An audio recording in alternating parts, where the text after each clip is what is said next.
Hello everybody, welcome to Now More Than Ever. This is episode 10. It's been 10 days in a row that we've showed up, bringing two positive stories every single day on this show called Now More Than Ever. How many of you watching this for the very first time? Hello Ms. Vigilant. Hi Sursh. Hi. Hello everybody. Nice filter. We've just been trying to experiment a bunch of things. Guys, welcome. If you guys are seeing value in this show, please tell your friends, tell your colleagues, tell your family members to come in and watch this, because we bring you two amazing stories of the day every single day, and this is episode 10. So far we've actually ended up covering close to 20 stories, 20 positive stories. Humorcastic, there you go. I've taken your name. There's a request there. All right, guys. So we're getting started in about 10 seconds. So you have 10 seconds to actually tell your friends to come in and watch the show. Spread the positivity. We all need it. It's important in times like these, now more than ever. Episode 10. All right. So we are going to get started with our first story.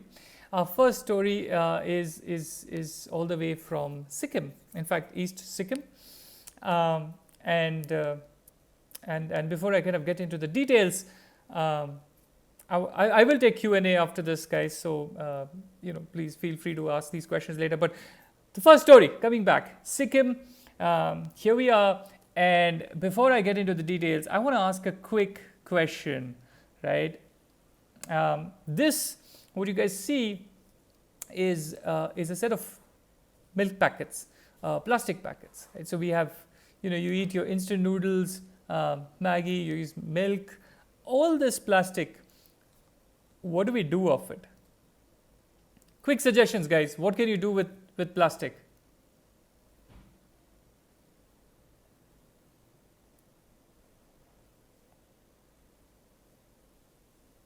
Anybody? They can be recycled, absolutely. Himanshu pitching in saying, yes, they can be recycled, they can be upcycled. Someone says throw. Of course, we can throw, but then, it's just creating so much trash. Seema has an interesting suggestion, can be used in making roads.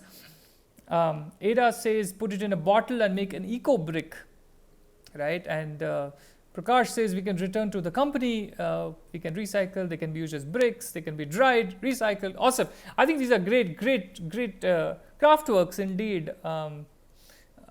Ada, that's interesting that you've made two already. We would love to get more details on that. Someone says make raincoats. So you can put all wrappers in a bottle, we can use to make roads. Great.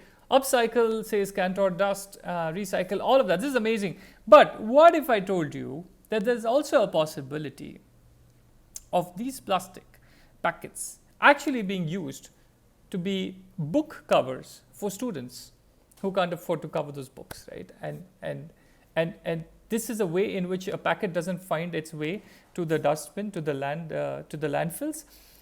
They help protect these books, and they're being reused, right? And so today's story is actually about someone who does this, right? And so please meet our hero of the first story. His name is Lomas Dungal. Okay, he is a teacher. This story is from one of the most beautiful parts of our country, the northeastern state of Sikkim, and he is one of the most noble professions to exist, right? So the profession he is in, yes, he's a teacher, but that's just really the beginning of his awesomeness. This 35-year-old mathematics teacher, Lomas Dungal, upcycles plastic packets into book covers for students. Right? So he's been working continuously on this since 2015 on the idea of upcycling plastic waste from eatables. And Dungal shared this big idea with a self-help group in Singbel in East Assam. So the project wanted to actually make use of women-run self-help groups.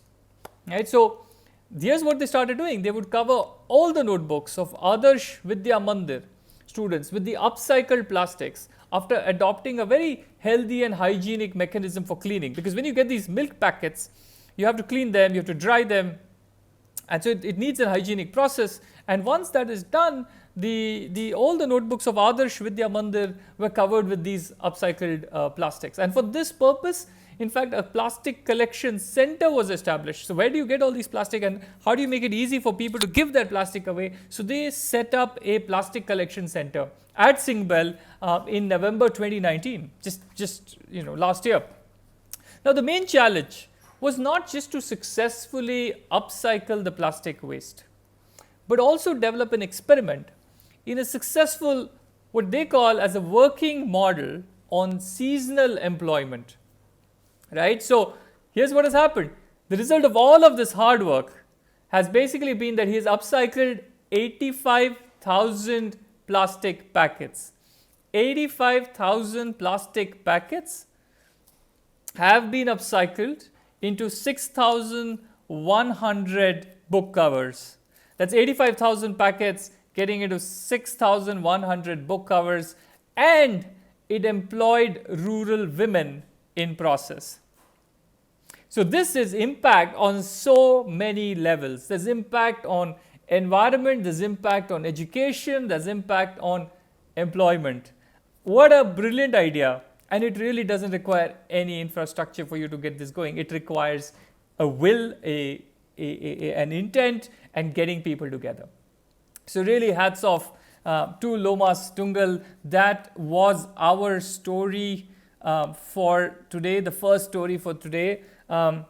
Please let us know what you think of the story. I think it's brilliant. Sarah says epic, indeed epic, right? For someone to come in and make a change happen on all these fronts was just absolutely amazing. By the way, he is on Instagram. His handle is @Lomas_Dungal, DUNGHEL_. He might be on the show. We were actually trying to get him, but due to some technical issues, we weren't able to. But he's on Instagram. Look him up. Incredible stuff.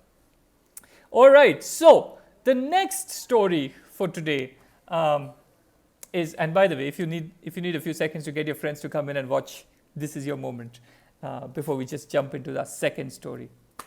So the second story coming in is a story from God's own country, Kerala. And this is a story about a gentleman named PM Ilyas from the Pulikal Panchayat in Malappuram. And he has been innately connected to nature since his childhood. Now, wanting to carve out a piece of heaven for himself, because he loves nature, so he wanted to really start, getting back to it. And so he started cultivating a forest of his own almost 15 years ago. That was the vision he had, that I wanted a forest 15 years ago. And now you cut to now, that 10-acre land around his home is a flourishing farm. It's home to almost 40-50 varieties of fruits, vegetables, and teeming with livestock. But what this environmentalist never imagined was the recognition he would receive for this project, especially winning the Kerala State Award for the best farmer. PM Ilyas won the Kerala State Award for being the best farmer. And why?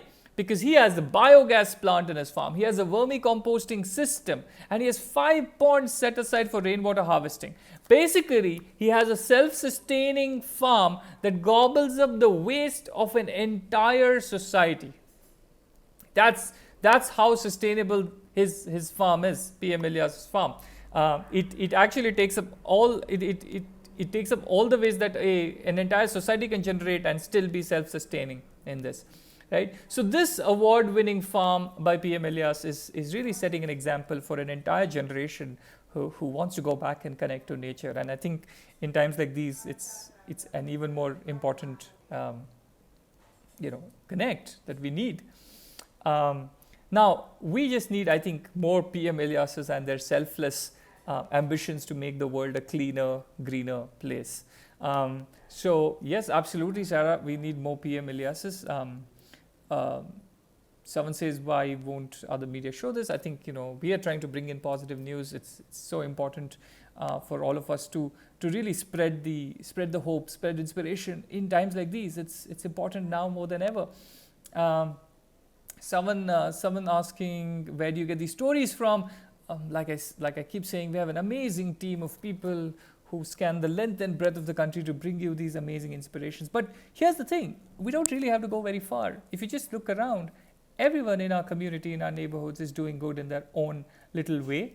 All we are trying to do is, put a lens, put a spotlight on these things.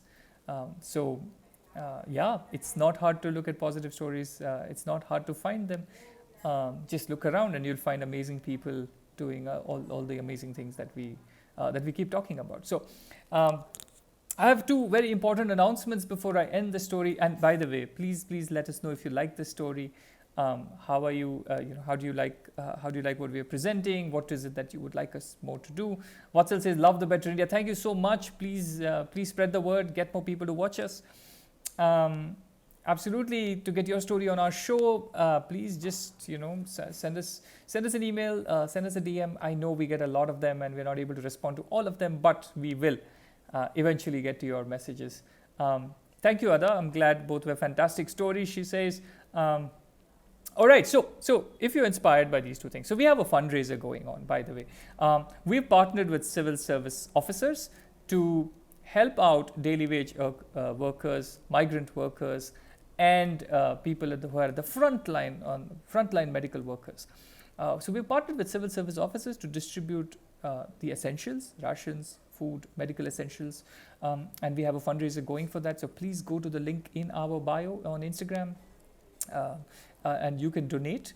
The other cool thing we're doing is that we are bringing some amazing artists live on Instagram. I think the first one is starting on 18th April. You're going to witness some amazing artists coming in and performing. It's going to be awesome music and songs and dance.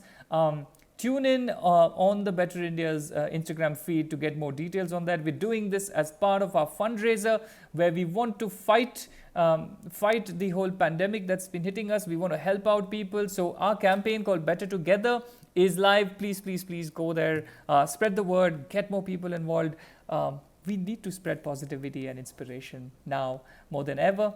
And I will see you all tomorrow.